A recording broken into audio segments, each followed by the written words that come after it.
Welcome to ECNTRADE Daily Video. Before we begin, it should be noted that any advice is of a general nature only and that your personal circumstances have not been taken into consideration. Hello everyone, my name is Rob Clayton and thank you for joining me. The Australian dollar has held steady, and since the rally from last week after the US Federal Reserve gave indication that there is a possibility of a smaller interest rate hike of around 50 basis points instead of 75, the market did turn further to the next data, which was the US job report. The US non-farm payrolls rose by 263,000, above expectation of 200,000 after surging by an upwardly revised 284,000 jobs in October, while the wage growth accelerated even as recession concerns increased.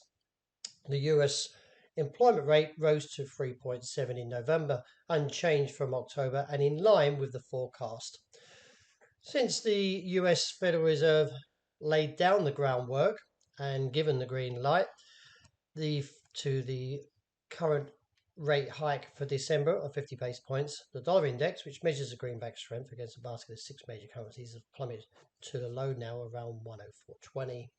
This Tuesday, all eyes will be on the RBA when they meet to determine the cash rate for December, which holds to a forecast pointing to around 25 basis points.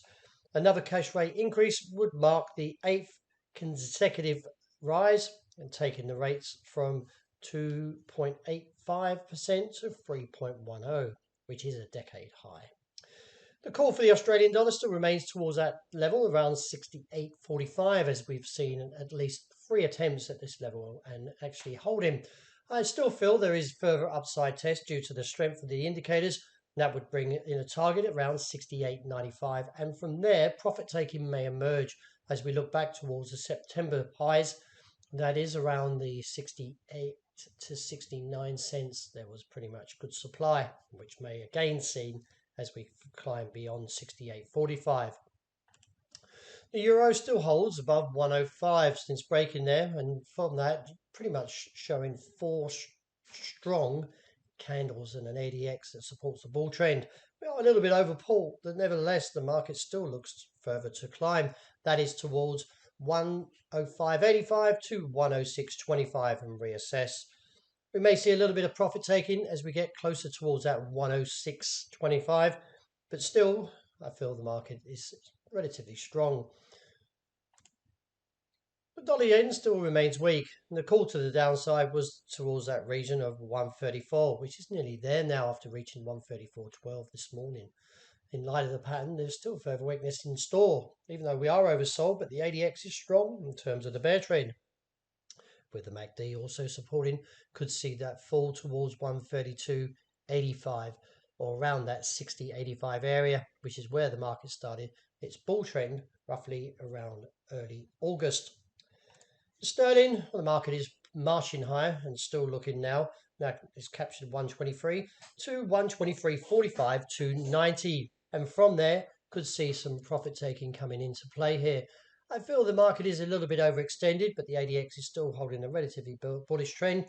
But there hasn't been little or hardly any profit taken in the last 4 days since the market surged from 119 to where we are now. So that if you are trading from the bull case, do keep in mind that supply may emerge. Wrapping up with gold and oil, well, the market still holds above that 1,800 level and looking on towards 1,814. That may extend, I feel, up towards 1,826 to 28 and reassess from there. Any pullback likely to be shallow. Oil still expects to see further upside gains and retest those highs, which was seen around 80.95 or even extending on to $84 a barrel. Not going to get too negative as in terms of the technicals are bullish, so let's see if the market can continue its stretch to the upside. Well, that's a wrap for the start of this week. Thank you very much for joining me, and as always, look out for the intraday report, and I hope you enjoy the great day.